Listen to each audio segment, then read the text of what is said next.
Welcome to episode 664 of the Barcelona podcast, brought to you by the Blue Wire Podcast Network. I'm Dan Hilton, and I've been going pretty solo this season. I feel like games are happening quickly. It's with my other schedule, it's hard to kind of take it all in and then process it with someone else. But after the Barcelona Atletico Madrid 4v4 Copa del Rey semifinal first leg, I felt like, nope, there's too many thoughts. I cannot function. I cannot handle this on my own. I hear my voice. I'm also coming down a little bit under the weather as well. So I sent out the SOS yesterday, and less than 24 hours later, my knight in shining armor, here is Ruri Barlow to help us talk about Barcelona Atletico Madrid. Ruri, thank you so much for, again, not only coming on the show, but doing it in such short notice when I'm looking at the clock and I'm saying, not clock, I'm looking at the what do you call those temperature things? The ones that, not thermostat, thermometer. Thermometer. Yeah, my brain, again, I think people are getting it. My brain is cloudy today. So subscribe to the YouTube channel. Help me out watching on Big Up. I should be better by Sunday morning for Real Sociedad. But yes, Ruri Barlow, thanks so much for helping me make sense of this one, because as you hear, I'm cloudy in terms of my brain, and it seems like I'm cloudy in understanding what happened against Atletico Madrid, because that was a total madness. Yeah, well, anything for you, Dan. But yes, no, how could I miss the opportunity to talk about such an absolutely absurd game of football? And yeah, I think at no stage of this game, I think there was maybe 10 minutes, 15 minutes in the second half where you could kind of get your head around what was happening, but everything else in between was, and outside of that, was just complete mayhem and didn't really subscribe to the rules of elite football as we kind of know it, which tends to be very well thought out and very well, okay, this is happening because of this. And yes, there was absolutely none of that, which is part of the charm of this Hansi Flick side and also part of its downfall sometimes. Well, I do feel like that match, though, as I'm doing the 5 headlines and trying to categorize different chapters of the match, if we want to call it that, I think this match in 90 minutes was very illustrative of all the different versions even of Hansi Flick's Barcelona, where my second headline, especially there as Barcelona mounted their comeback with the 2 goals, I call them their big 3, the basketball term, but Lamine Yamal, Pedri, and Cubarsí were excellent in that game. And as I've been saying all season long, those 3, in whatever order you want to put them in, are essential to Barcelona. If Barcelona is going to win trophies, those 3 have got to be healthy and have got to be on the field and have got to play to a certain level for which their floor this season, the worst match that Lamine Yamal, Pedri, and Cubarsí have played, have been top 15 players at their positions in the world. They've just been phenomenal. And when it's so counterintuitive, right, in our brains to be like, well, if Barcelona's 2 17-year-old, a 17-year-old, an 18-year-old, and a 22-year-old, they are essential to Barcelona making it. And it just, those break the rules of football. It just doesn't work that way. But that is clearly the case with this Barcelona team. So that's one of the storylines. And then, of course, you have the high line. You also have the bad start with some mistakes, right? Like Koundé, I think, is a perfect example of this. As to you say, the highs and lows of Hansi Flick. Did Koundé have a good game? Well, yeah. If you watched 60 minutes, if you watched the other 40 minutes, did he have a good game? No, it was a disastrous game where it was kind of his slip-ups or mistakes that he made that had 2 goals conceded in that game. And it certainly, yes, it was the dichotomy where you go, well, Barcelona, when Koundé is making those underlapping runs for Lamine Yamal, when he's close to him on the touchline, when he's supportive to him on the touchline, and when he defends the way that we know he can defend, which is, one of the top defensive right backs in world football, then yes, it all makes sense and it's all working out. And then on the other side of it, right, he's slipping and a mistake is happening, and all of a sudden Barcelona have now conceded 4, 2 of which came in the first 6 minutes of the game, and then the other 2 came too late in the 84th minute or beyond, one of which was in stoppage time as well. But Rory, I do want to kind of take the overall concept of the high line, and I do want to kind of task us today on adding nuance to that, because I think it's because the world of football is I think discussed so much on social media and in these short little blurbs. People just say high line, high risk, high reward, not working, or and then there's a counter argument that they've got doubled at the next whatever, or how many offside traps they've had this year is just so astronomically greater than the number 2 in the top 5 leagues.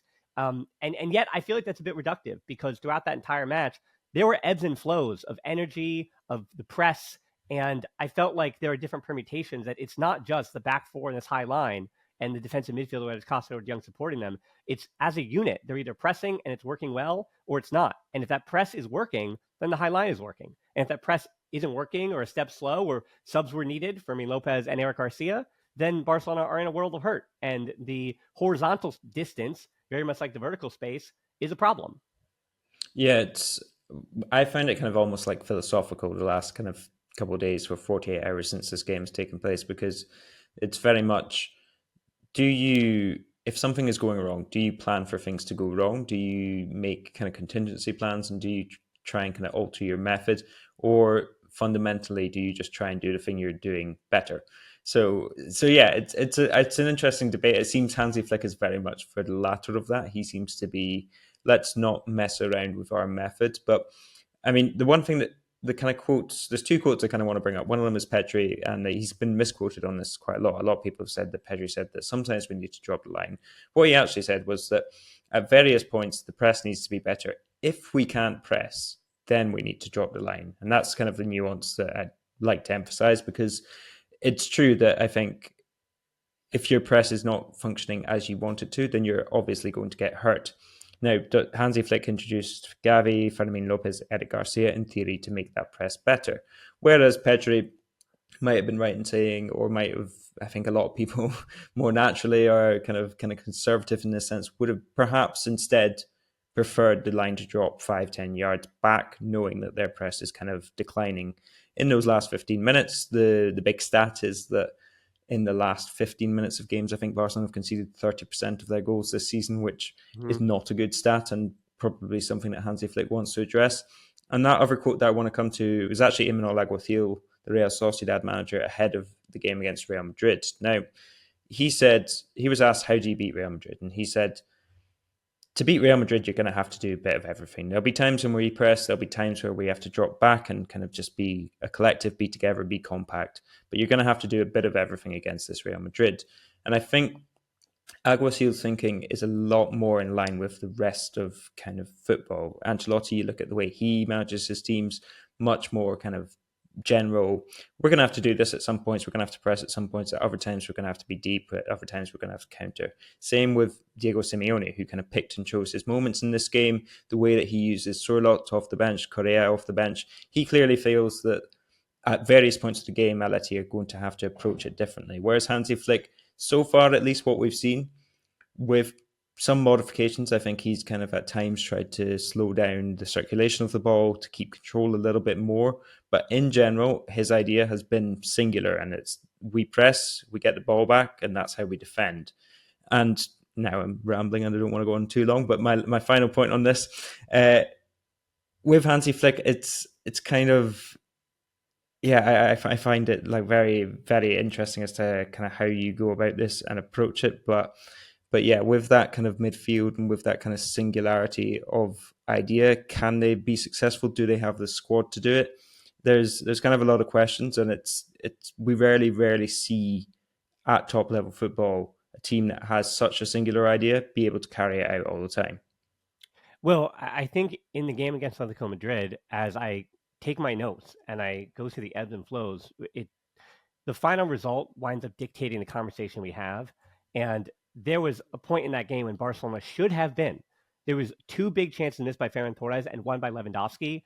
In Barcelona, yes, Atletico Madrid had one or two other extra chances, but the three big chances that were missed in this game were missed by Barcelona. And Barcelona should have been up 7-2. And then when we talk about game state, that changes everything, right? Because if you're down 4-2, that is a lot different than being down 7-2, especially in a tie like this when Barcelona had, at some point, it felt like they did have the horses in that second half, right? And I know the crowd was going ole, and Barcelona were enjoying their football and all those things. But I push back as well on this idea of arrogance. I do think I credit Atletico Madrid for very much having that never say die attitude, in the same way that I actually trust that Barcelona also have refined all the intangibles of football that I tend to overlook sometimes, about that fight, that desire, that grit, all those things that help you win when the talent that you have and the technical skill that you have meets that energy, meets that desire to be better, right? And I think the likes of Frankie de Jong and Balde, I think, really summed this game up with Atletico Madrid, where the first 8 minutes, and I had said this in the 5 headlines too, Balde, that was his worst 8 minutes, maybe of the season. Like, he really was struggling to find the space to switch to the right man at the right times. And same with de Jong. He just looked at, when de Jong is not doing well or not finding a game, he's flat-footed. And we see that. He reacts a little bit slower. But once those two goals for Atletico Madrid were scored, both of them just flipped a switch. And Balde was fantastic for the rest of the game. And I actually think De Jong was also really, really good. And you talk about the singular idea. Well, the singular idea, it can work, but I think there is nuance to what that singular idea was. So against Atletico Madrid, the press was a little bit different. It's which players on the opposition are you pressing? And that, I think, is the nuance of what Hansi Flick does. He does his homework. He sets it up, right? And if I'm poor Rodrigo de Paul, I'm like, I'm a World Cup winner. And then, I said yesterday, he was, to me, I wouldn't say the worst player on the field, but I think he was the most distressed player on the field. He was the most attacked player on the field because 8 of the 11 ball recoveries in that first half that De Jong and Pedri made, basically after they flipped that switch with the 2 goals, came on the left side of the pitch. So that means that Barcelona on their press were attacking DePaul, Simeone, and Llorente to the point where Simeone responded to that by putting DePaul out farther and putting Llorente closer into the center of the field because the balls from DePaul just were not coming off quick enough. They were not accurate enough. And Simeone had to then change up his style. And the same thing with as in the Simeone on the field. I'm not talking about the manager. I'm talking about the player on the field. He, as good as he was when he was getting wide, when Barcelona were forcing Atletico Madrid to defend narrow, they were then taking the ball off him very quickly if he couldn't find that space out wide. And then the second half, to that point, it's not that Barcelona's, I think it's certain permutation. It's not that the press got worse, but Atletico Madrid did settle into figuring out what their passing progression gets. And I want to shout out to Purist as well. He had a video on his YouTube channel about the death of creativity. The death of creativity in football, because Hugo de Posición, which is positional play in football, has created these patterns. The players just know these patterns so well. And it seems like Atletico Madrid did find a little bit of space. And I go back to it that if Ferran Torres and Lewandowski score those chances and Fermin Lopez and Eric Garcia come on the field before Llorente scores that goal, Barcelona likely win that game 4-2 or 5, whatever it is, 5-2, whatever it is. But again, we're having a different conversation because I go back and it's 4-4, but De Jong was really good. Pedri was really good. Balde was really good after the 2 goals. Koundé, yes, he has some blame for the 2 goals, but he was also really good. Lamine Yamal, he had, in the first half, he had some moments, but in the second half, we just know Lamine Yamal can take over.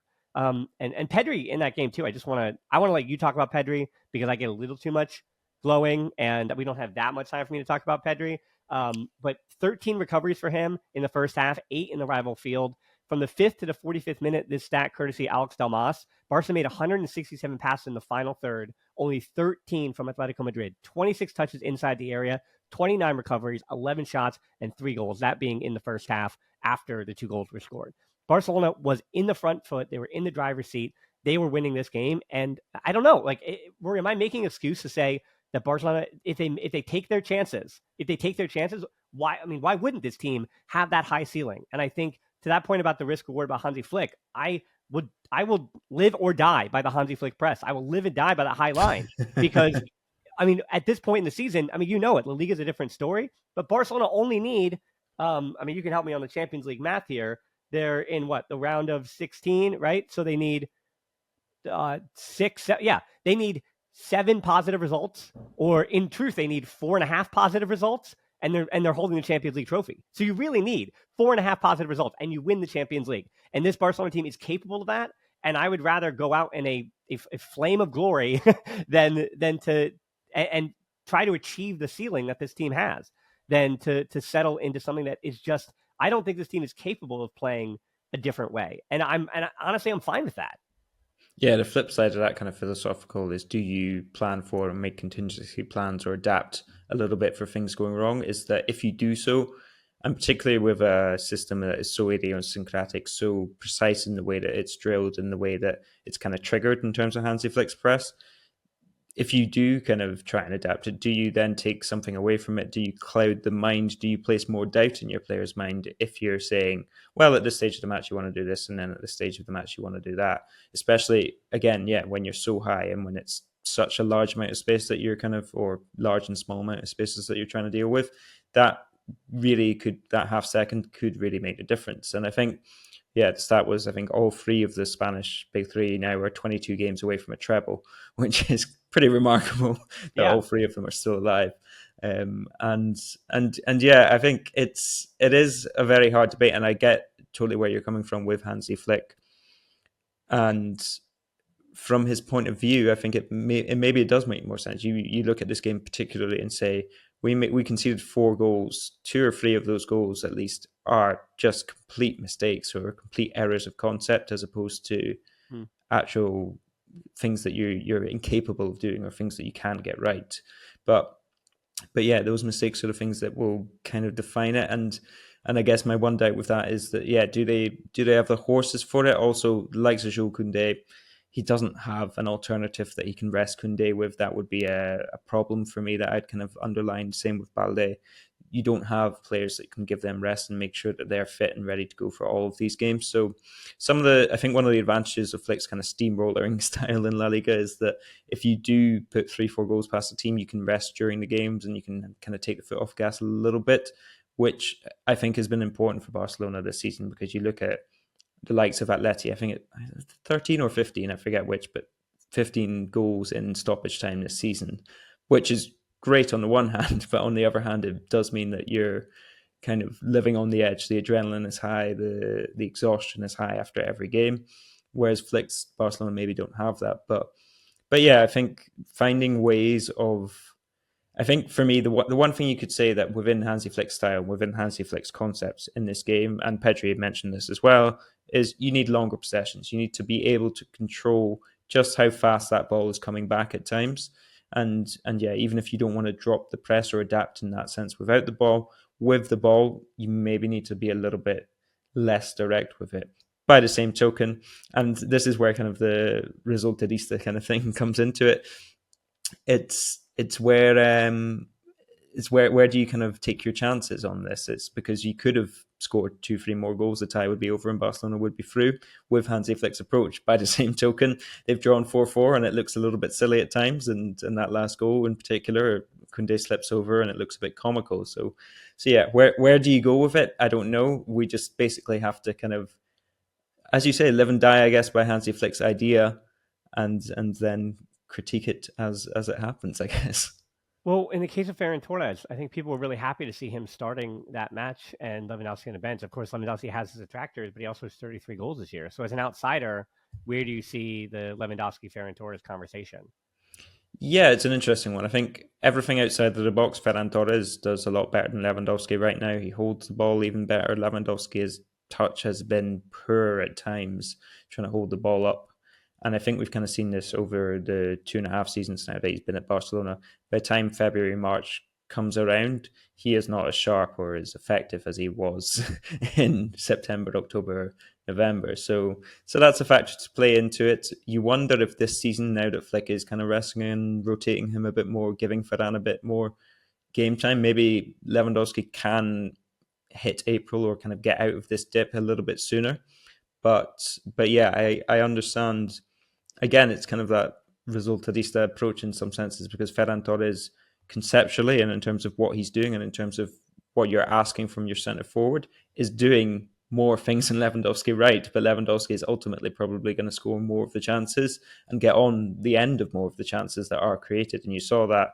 I mean, Ferran Torres did get 2 good chances, but with much less game time. Lewandowski also got 2 good chances, 2 that he should have scored. He did score 1, but Torres didn't score any of them. So yeah, you kind of fall into that results versus concept idea, Right. and where you take your chances. And I guess that's probably more of something you look at for the game specifically and say, Mhm. against Atleti we need this, against Real Madrid we need this, against Las Palmas we need that kind of thing.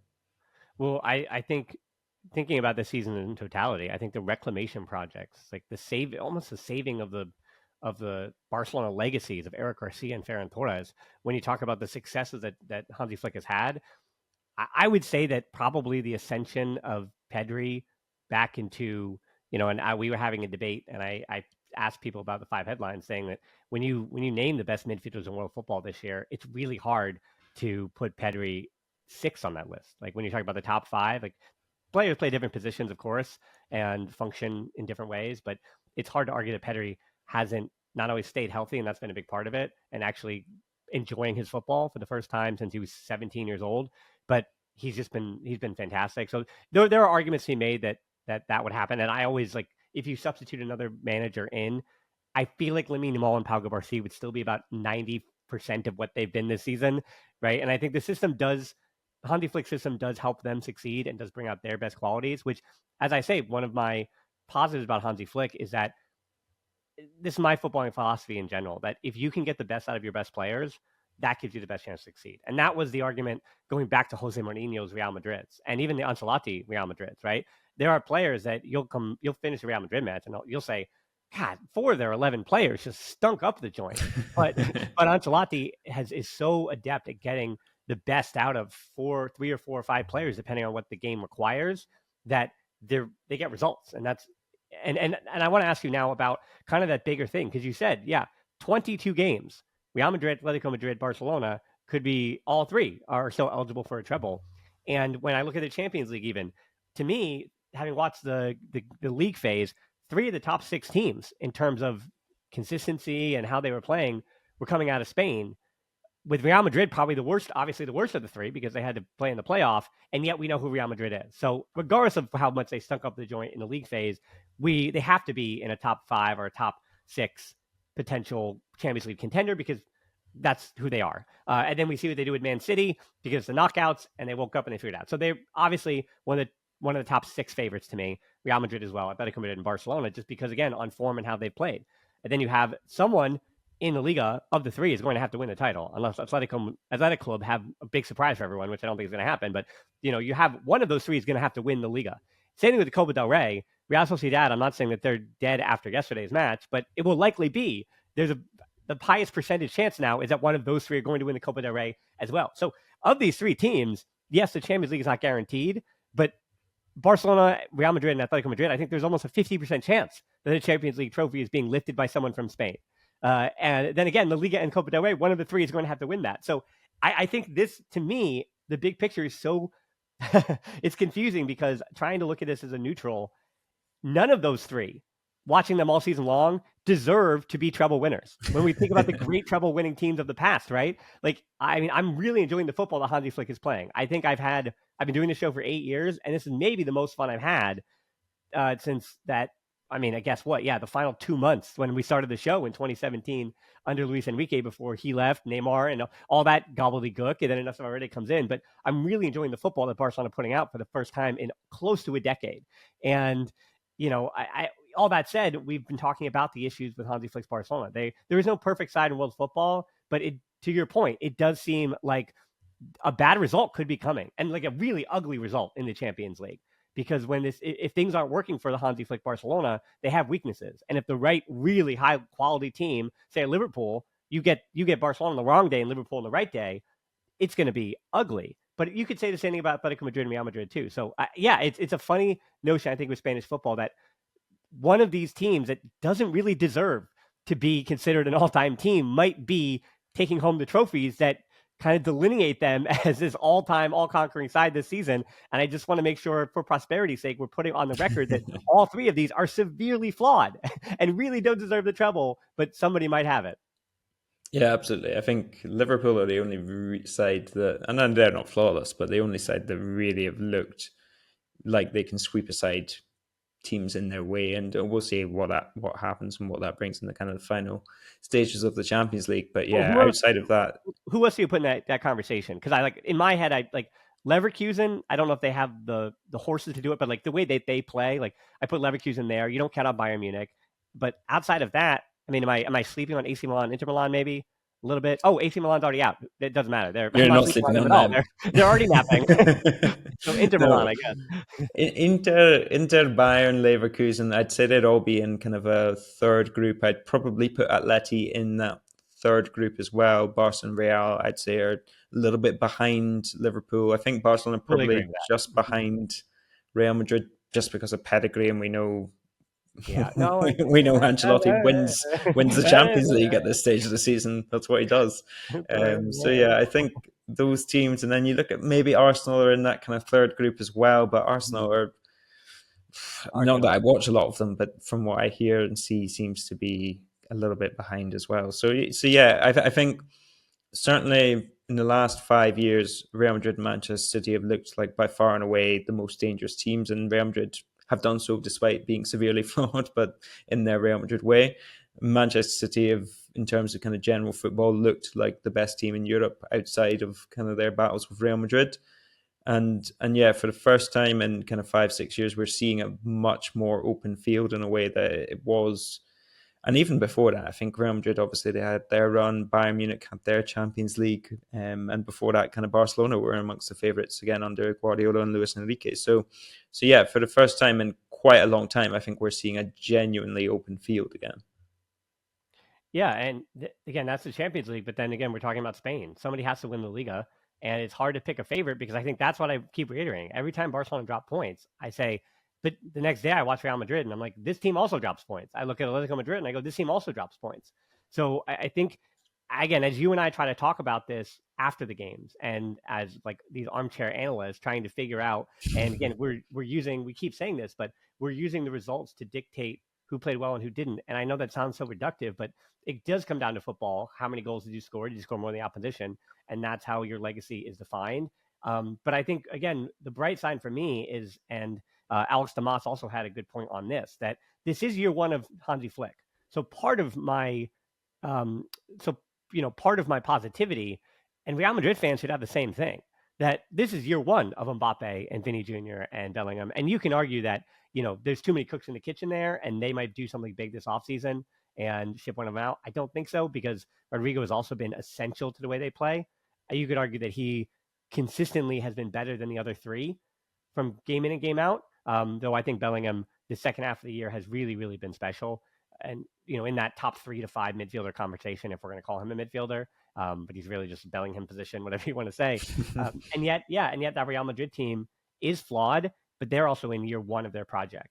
But, you and I talked about at the beginning, and you look smart too, as does Sid Lowe, as does anybody who had said that this Barcelona team will probably be better than you think, and that Real Madrid side is going to take some time to figure some things out.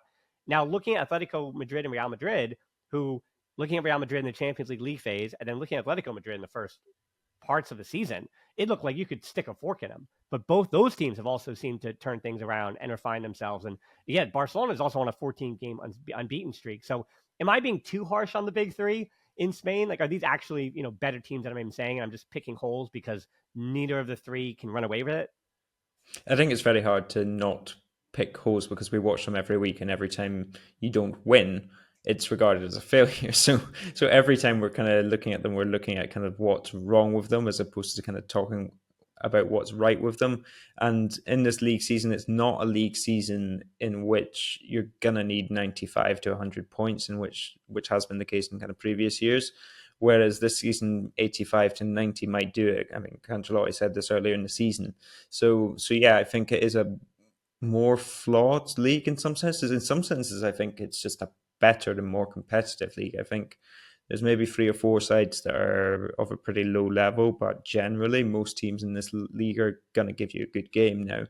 I think the 3 sides, and this is maybe what Real Madrid do a lot better than Barcelona in general, is that they plan their season to have dips kind of in November, kind of December time, and by the end of it to get to where they want to be. Whereas Barcelona, sometimes it feels like they start off the season and it's like, this is what we want to do. We're going to do this all season. And there's not necessarily a kind of thought line of progression, which is quite hard to carry out and is risky because if you do drop too many points in that first half of the season, and this is why Real Madrid have been unable to put 2 La Ligas in a row for a long, long, long time, then you end up out of the title race. But yeah, it's kind of a difference of approach, and I think it is interesting. Just coming back to Frankie De Jong, if I can, Please. tell me what you thought of him starting over Marc Casado, because I saw a lot of people saying that they wanted Casado ahead of De Jong and that he gives them a little bit more defensive solidity and bite, and I think it was almost kind of self-evident in its sense because De Jong playing well with the ball was much better than Casado could possibly have been, and Barcelona were better than they could have been with Casado for those 70 minutes that Flick described. But in those 20 minutes either side, I would have much rather had Marc Casado on the pitch, and I think I don't know if he prevents a goal, and yes, he gave up a goal against Atleti earlier in the season. It should be pointed out that he kind of did that silly back heel, but I would like Barcelona's chances of winning that game more if Casado was on the pitch. Having said that, I'd like their chances of coming back from 2-0 down much less with Casado on the pitch. That's exactly it. That I wrote when they were down 2-0 that the combination of Olmo and De Jong there on the press was what rang the alarm bells. That Atletico Madrid in the first 6 minutes did a really good job of playing on the back shoulders of both Olmo and De Jong and finding space in the middle of the field and kind of cutting Barcelona like butter. And then I credit De Jong because if De Jong is recovering balls and especially on that left side helping out Balde, as Barcelona are looking to grab the numerical advantage on the left side, and then obviously they want to, especially through Negro Martinez, they want to switch play over to Lamine Yamal and give him space there to work on the right, forcing the opposition to make choices between their center backs and the left back. And we saw how the goal to Lewandowski was scored. It was scored exactly in that way. That it wasn't a big switch of play from Pedri, but they worked it from the left side, numerical advantage, get it over to Lamine Yamal on the right, and then the underlapping run from Koundé makes them think about it. Langley is a step too short, and then Lewandowski is wide open for the tap in front of goal. And Barcelona, the FIFA goals, sometimes you feel like they need to shoot more. And then, as I said, I throw out the idea that Lamine Yamal needs to shoot more or less, like just vibe, just do whatever you need to. I trust him. I trust that he's getting the good instruction. Like, just do what you got to do. I trust whatever the game. No notes for him. Correct. But for De Jong, yeah, I mean, I think the ceiling for De Jong, and when it made sense, which it did for 65 to 70 minutes in that game, when it makes sense, you go, yeah, I mean, the ceiling of this Barcelona with De Jong is higher than that of Casado, because if De Jong is doing the similar defensive job when it comes to ball recoveries and the press that Casado has done, and I do think that this is the best version of De Jong that we have seen in quite some time. And we saw that he's had ups and downs, just like Gabi this year. And I don't know, maybe I'm overdoing the defense of them, but De Jong coming back from that huge ankle injury, I kind of wasn't expecting consistency. And the same thing with Gabi coming back from the ACL. Like, I'm not surprised that he came out of the gate, came back, firing all cylinders, looked great for 2 months, 3 months, and now he's kind of dipped in the last 6-7 matches. And it's not that surprising. He was out of football for, 14 months. It's not that crazy to me that he's struggling to find himself. And people, of course, are going to put in the comments that they've been commenting to me that Gabi's kind of lost in this system. He's not a 10, he's not an 8, he's not a 6. He doesn't really fit in this Hansi Flick system.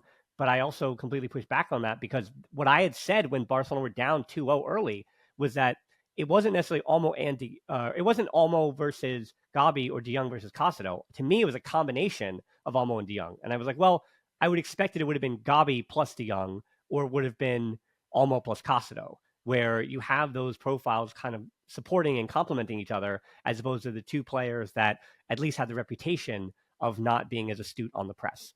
But we saw when Gabi came into the game with Fermin Lopez, the press still had its issues. Like, those subs did not recover the press.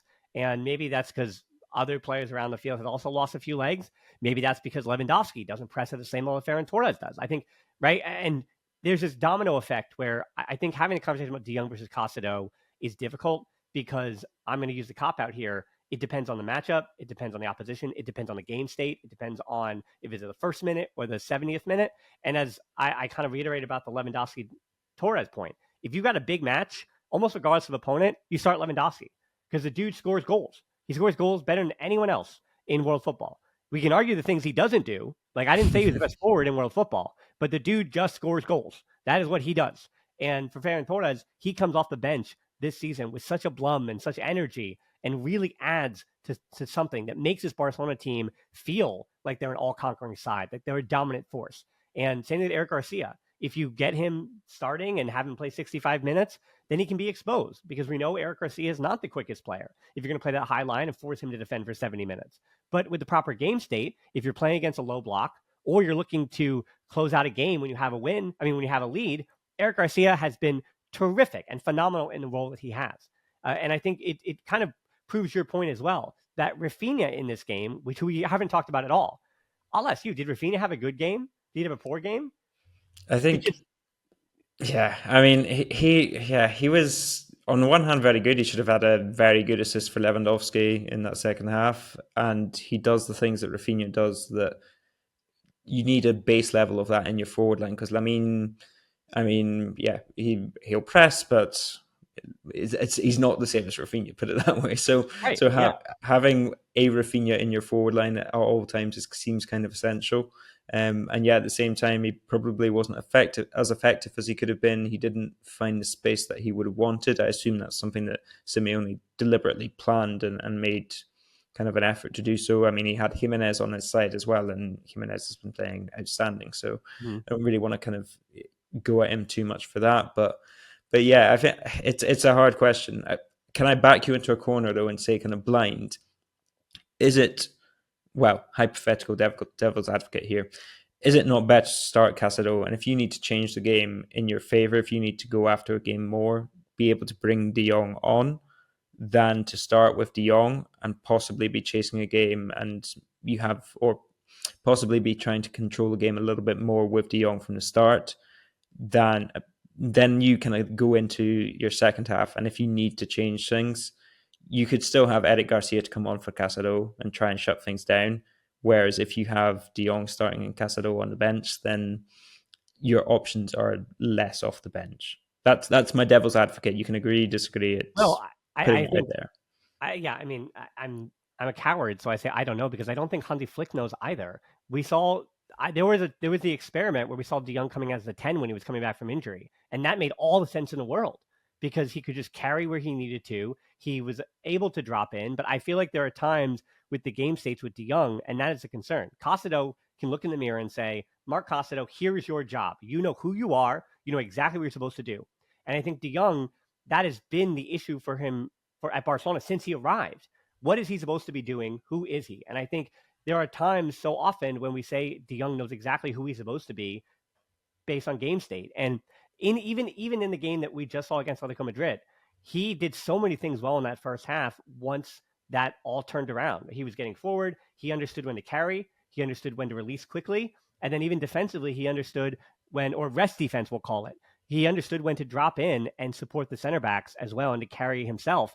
And I think when it's all working for him, it's great. But I'm trying to think of a better example or another example of a midfielder like this who, from game to game, it seems like the objective and the role of that player changes from game to game. So I think, to your point, I think there's a bigger risk in starting De Jong, but the rewards, that's the Hansi Flick way, right? The rewards of starting De Jong are higher than Mark Casado. And Casado is the variable that you understand. That is just, that is the, I'm again not a science guy, so you know the term what I'm trying to say. The constant, like he is the thing that you know you're going to get. But if the game, to your point, doesn't go the way that you want to, Casado is not going to help you recover in that game in the way that De Jong, I think, did. I think De Jong supported Pedri in a really important way in that contest and created space that Pedri needed. You know, Pedri's late runs, especially on that Pedri goal, that late run from Pedri came because De Jong was supporting him and is a threat in a way that in that final third with the ball that Casado just isn't. So there was a little bit more space, I think, on that run from Pedri that you just don't get. And yeah, it's really tough. And I think that's why, again, they pay Hansi Flick the big bucks, not me. Or I took a lot of your time, so I just want to end with this little piece here. And I hate the fact, Rory, that I have to do full shows when Barcelona have big signings of, we'll just say, hypothetically, a young Brazilian player. And I'm doing a whole show and I'm watching all of this Atletico Paranaense, and I'm doing all this scouting, yada, yada, yada. And then less than a year later, a year and 2 months later, it seems like Barcelona are going to receive 25.5 million euros fixed plus 5 million in variables to send Vitor Roque via Real Betis to Palmeiras, not Las Palmas, to Palmeiras back in Brazil. And he's a player they initially paid 30 million for, with maybe a few commissions here or there, as we know the case is with some Brazilian players in Barcelona. It's just, it is what it is. It's part of doing business. I think I come at this in a very cynical way, where Barcelona had this 20-year-old young Brazilian player, and I've watched him with Real Betis, and I think when it comes to the space thing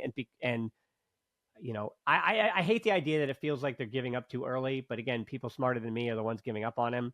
But when the number is exactly the same that it was a year and a half ago, I don't know. It feels dirty to me. I don't like it. I don't love it. But I also understand, having watched Vitor Roque for Real Betis and seeing his time at Barcelona and hearing his comments about his time at Barcelona, it felt like that bridge is already burned. And really the mistake, the great sin, was when he was brought over 6 months too early. And once that happened, and that was a concern, you can't you can't fix that. It's same thing with the John Clare Todibo argument that Todibo came too early, and he's become the player that would be useful to Barcelona, but he wasn't at the time, right? Like right player, wrong time, and now Vitor Roque, I think, is potentially he is going back to Brazil too, so who knows? He might just be wrong player, wrong time, and Barcelona are going to be wise to get the 30 million basically or 25 plus back for him, and it'll be a good piece of business because I don't know. And then counter argument to all that is that you take a risk. You take a risk on these young players. You have to, because if not, in world football, it's such an arms race. And Barcelona might not feel like they have the money to do so, but with the Premier League spending money on 19 and 20-year-olds that they do, if you want to compete and get that next big talent that's not out of your academy, you've got to take a risk. And I think every club has an example of this kind of player not working, where they take a huge risk on a young player, especially from Brazil or Argentina, and it doesn't pan out. And all clubs' fan bases have those players that they bring up and say it didn't work out. Yeah, absolutely. I think the issue with Barcelona, I think we discussed this before about Vitor Roque a little bit, is that you can do this, but when it's at such a sensitive time in terms of finances and when you've got so many needs in your club at the same time already, 9 was a need and is a need and will be a need next season probably with Lewandowski sticking around. And yeah, at the same time, if you get it wrong and you spend big on this and you don't bring in another fullback and Gerard Martinez, your backup left back, it looks almost silly. I think in terms of the money they're getting back, as dodgy as it looks and sounds, not quite as dodgy as New Era Visionary Group, but that's another podcast. I thought you said you got a Gerard Martin tattoo this year on your back. That's not, you're not a big Gerard Martin guy. Happy 23rd birthday to him, by the way. But yeah, Barcelona need to upgrade that spot. It's something I've been saying all year long. So respect to Gerard Martin, but it's not the level, and you have to accept that. It's fine. Yeah, absolutely. But yes, it doesn't taste right. But in terms of getting the money back, it's the best case scenario that Barcelona could possibly have wanted for this. And yeah, I think it speaks a little bit to like you're saying, the food chain that is now in place where Premier League sides, Real Madrid will spend 30, 40, 50 million on a teenager that isn't proven and that is coming from a different continent.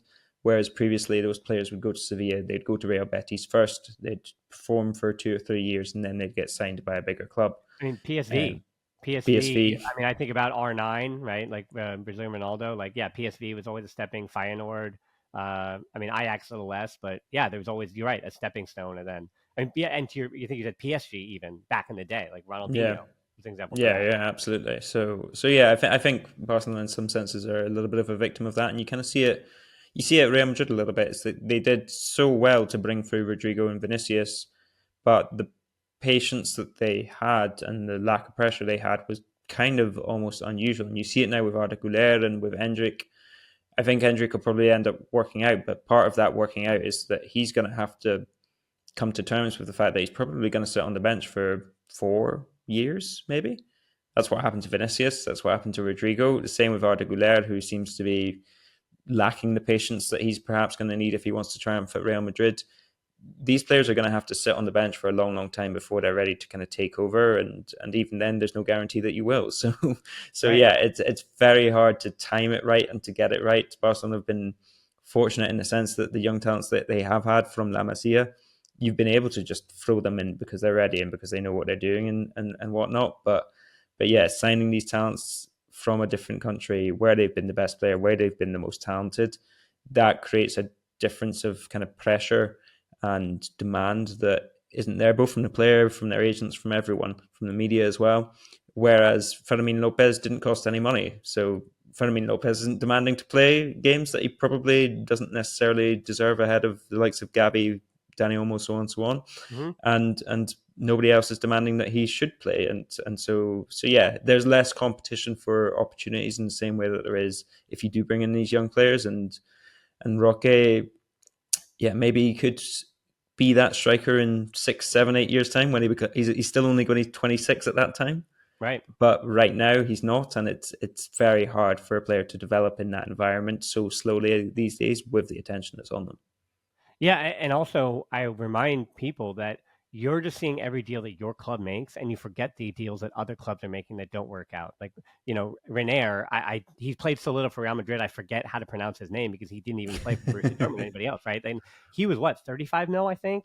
with like 5 million variables. And that's an example of Real Madrid making a big deal for a Brazilian player and it doesn't work out. And that's what happens when the risk and reward. And I think there is some irony to Vitor Roque going to Palmeiras for the number he did, because who paid for this?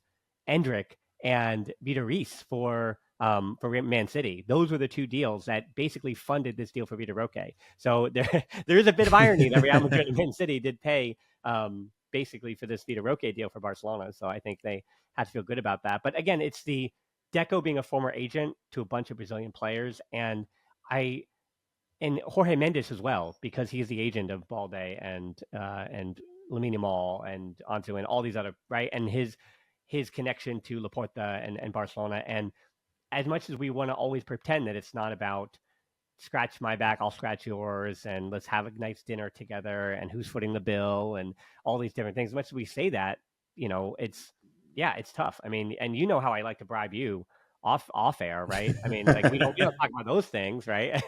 Yeah, that's not for public consumption. Keep that for the AGM. No, I got to do a better job I mean, I tell people you got to subscribe to YouTube and help me out so that I can actually get real sponsors now and again. So maybe I need to do a better job. Maybe I need to, maybe you're not paying for enough dinners, Dan. That's maybe the lesson of this. No, it's not. It's not. I think it's a problem. But I think that will do it for this. I actually, the last question I want to ask you, and you can also kind of talk about what you got working on, of course, with Spain. We talked about in the offseason, and I just want to revisit this, that the exodus of talent for La Liga this offseason, I said it was probably the most disappointing transfer in, transfer out window that I can remember in the last 10 years. Like since I was really tracking almost every move and looking at all the different teams. It was the most disappointing transfer window that I've seen in quite some time. And yet I watched the football, and there are arguments about referees and some of the games being bad, but then I'll also watch like a Premier League game or watch a Bundesliga match, and I don't know. I think the purist is really onto something. That football in general is looking very uniform, where just there's a little bit less individual creativity, and players are really going through their patterns and progressions and game states in a very similar approach across leagues. That's why I think the Champions League has been as engaging as it's been, because you don't, of course we have analytics and whatever. So it's not like back in the 50s, you're popping up in Hungary and you're like, I've never seen this player, but you know what I mean? Like there's a player smoking cigarettes and, or I'm literally talking about Ferenc Puskas, but like, you know what I mean? You got this bowling ball of a player smoking cigarettes on the field and you've never seen him before. So he scores 12 goals past you.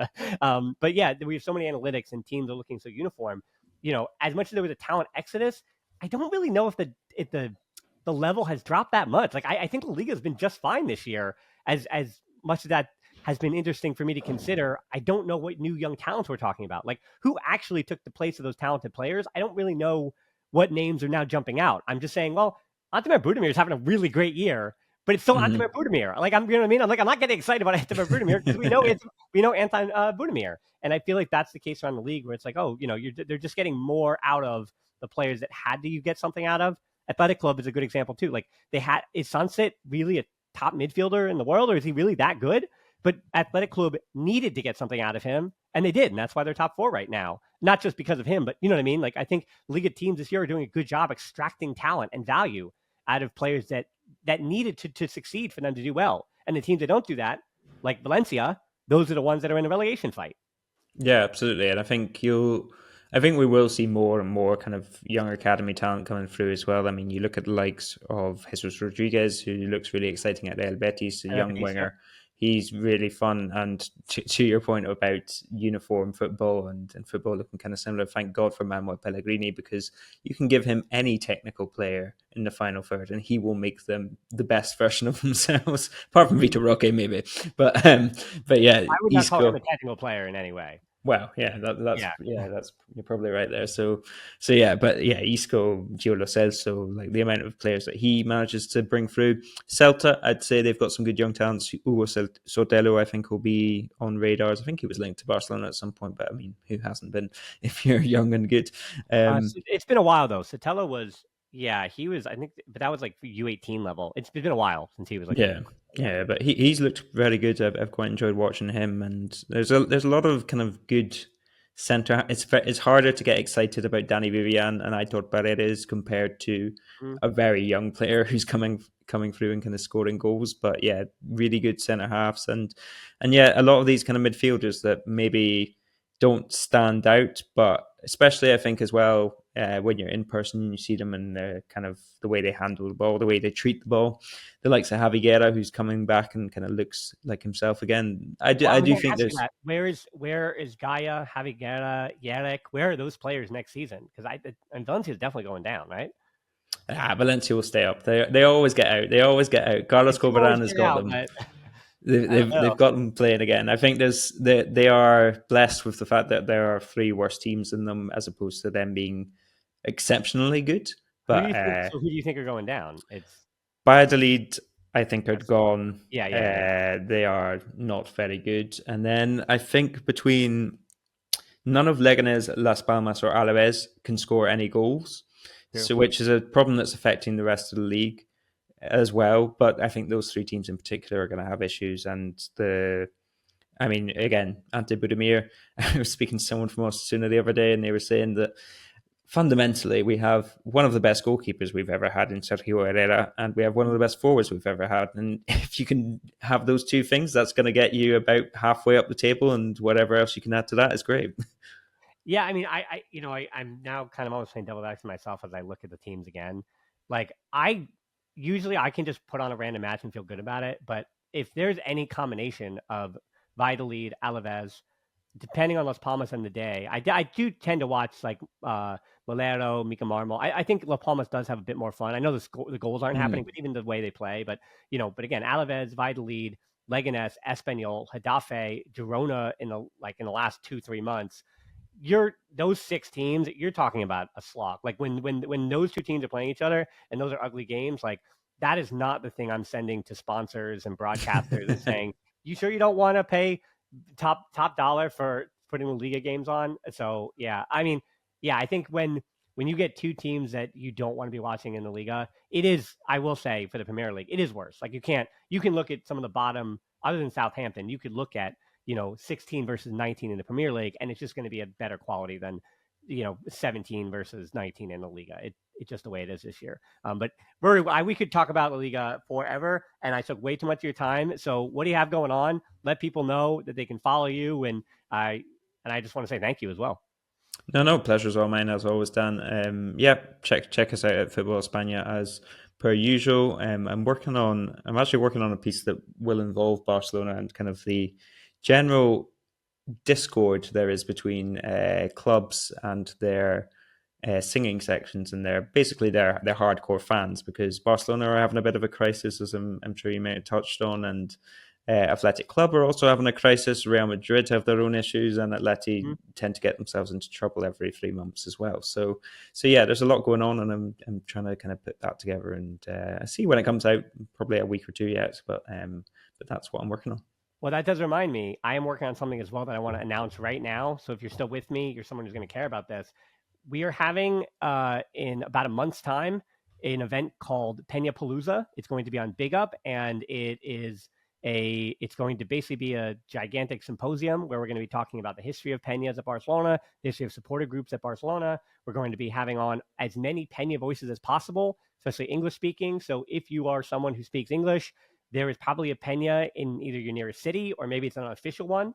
So there are examples of supporter groups around Barcelona, for Barcelona, that are not yet linked with the club. So I will be having that conversation about that process. And so it's this event is called Pena Palooza. I've got enough responses from Peñas where it's going to happen. So if you are a Peña that I did not reach out to, or you're not someone who's been in touch with me and you are someone related to a Peña, or you can talk to your Peña board and get them involved in this. I really want to have as many people as possible in that stream. I want to have a big event. I want to, there's a lot of different ways we can go with this. And again, I've got a month to plan it. So Pena Palooza is coming up in about a month's time. And I'm looking forward to getting as many people in the Barcelona community as possible involved in this, because at the end of the day, where you and I sit here in our ivory towers on our microphones with our pens, and we do our writings and we do our thoughts and musings, but football is about